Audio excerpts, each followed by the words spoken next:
let me tell you about an African man who teams up with Native Americans to fight his enslavers and ends up commanding an army.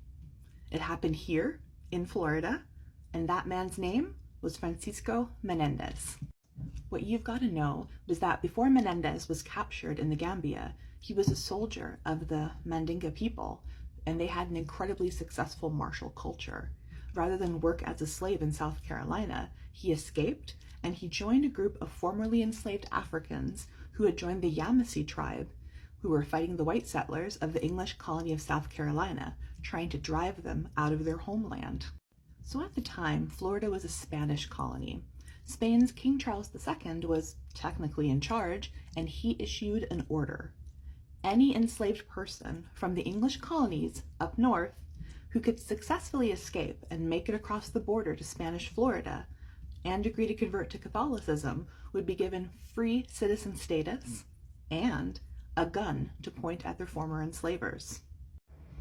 You see where this is going, don't you? So Menendez and his wife, Ana Maria de Escobar, ran as fast as their legs would carry them. However, before he reached the border, he was betrayed. A Yamasee man by the name of Perro Bravo, or Mad Dog, it's always someone named Mad Dog, who he had fought next to in South Carolina, claimed ownership of him.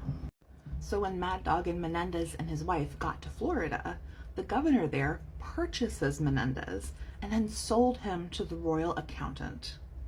Menendez filed petitions with the local government for his freedom to no avail, until Florida got a new governor. I sure do like when Florida gets a new governor. So this new guy, the governor, he frees Menendez and all of the others and moves them to St. Augustine, where there was a fort of black soldiers called Fort Mose. It was right on the border, and these free black soldiers defended the colony of Spanish Florida from the English settlers up north. Now, it didn't take long before Menendez, the seasoned veteran, was running things at Fort Mose.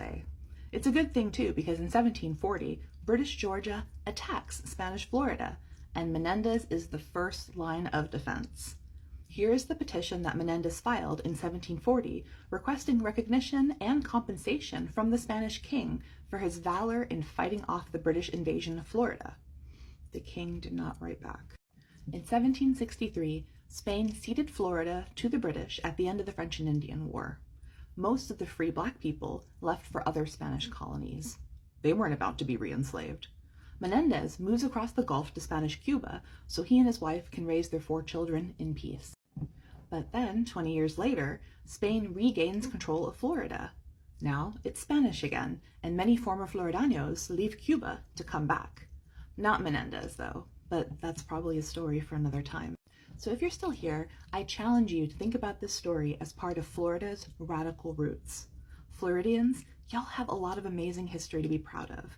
We know that you aren't your leadership. Chin up, keep fighting.